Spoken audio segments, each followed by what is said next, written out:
ದರ್ಕಪ್ ವೆಲ್ಟಲ್ಲಿ ಯಾವ ಥರ ಟೆಸ್ಟಿಂಗ್ ಮಾಡೋದು ಅಂತ, ಟ್ರಿಮ್ಮಿಂಗ್ ಟೆಸ್ಟ್ ಆಗಿರ್ಬೋದು, ಸೆಂಟ್ರ್ ನೈಫ್ ಟೆಸ್ಟ್ ಆಗಿರ್ಬೋದು, ಯಾವ ಥರ ಮಾಡೋದು ಅಂತ. ಹೊಸಬ್ರು ಯಾರು ನೋಡ್ತಾರೆ ಬೇಗ ಸಬ್ಸ್ಕ್ರೈಬ್ ಆಗಿ, ಹೊಸ ವೀಡಿಯೋಗಳನ್ನ ನಿಮಗೋಸ್ಕರ ಅಪ್ಡೇಟ್ ಮಾಡ್ತೀನಿ. ಕಲಿಯೋರು ಮತ್ತು ತುಂಬ ಯೂಸ್ಫುಲ್ ಆಗುತ್ತೆ. ಇಂಥ ವೀಡಿಯೋಗಳು ಸಿಗೋದೇ ರೇರು, ಹಂಗೆ ಗೊತ್ತಿರೋರು ಶೇರ್ ಮಾಡಿ, ಅವ್ರಿಗೂ ಯೂಸ್ಫುಲ್ ಆಗಲಿ. ಓಕೆ, ಬನ್ನಿ ಸ್ಟಾರ್ಟ್ ಮಾಡೋಣ. ಬಾಕ್ಸ್ ಸಿಂಬಲ್ ಪ್ರೆಸ್ ಮಾಡಿ, ಸರ್ವಿಸಸ್ ಅಂತ ಕಾಣ್ತಿದ್ದ ಮೇಲೆ ಕ್ಲಿಕ್ ಮಾಡಿ. ಇದೊಂದು ಫಸ್ಟ್ ಆಪ್ಷನ್ ಕಾಣ್ತಾ ಇದೆಯಾ, ಈ ಥರ ನಿಮಗೆ ಸಿಂಬಲ್ ಓಪನ್ ಆಗುತ್ತೆ.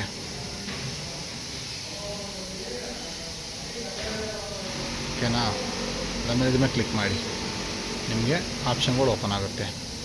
ನೋಡಿ, ಈ ಥರ ಆಪ್ಷನ್ ಬಂದಮೇಲೆ ಒಂದನೇ ಆಫ್ ಆ್ಯಂಡ್ ಆಫ್ ಮಾಡಿ. ಅಂದರೆ ಕಾಣ್ತಾ ಇದೆ ನೋಡಿ, ಅಲ್ಲಿ ಆನ್ ಆ್ಯಂಡ್ ಆಫ್ ಮಾಡ್ತೇನೆ. Top thread catcher. ಓಕೆನಾ, ಇವಾಗ ಇದು ಪ್ಲಸ್ಸು. ನೆಕ್ಸ್ಟ್ ಆಪ್ಷನು ಇದಂದರೆ ನೋಡಿ, ಎರಡು ಆನು ಆಫ್ ಮಾಡಿದ್ರೆ ಕಾಣ್ತಾ ಇದು ಸೌಂಡ್ ಕೆಲಸ ಟಕ್ ಟಕ್ ಅಂತ. ನೋಡಿ, ಇದೇನು ಕೆಲಸ ಮಾಡುತ್ತೆ, ಇದು ಸೆಂಟ್ರ್ ನೈಫ್ ಕೆಲಸ ಮಾಡುತ್ತೆ.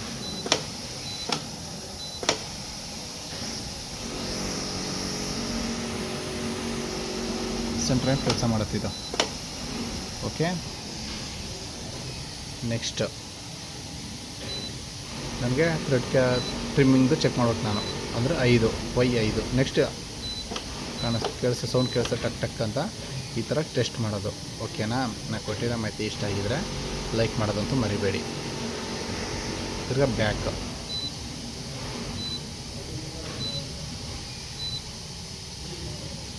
Okay, machine ready.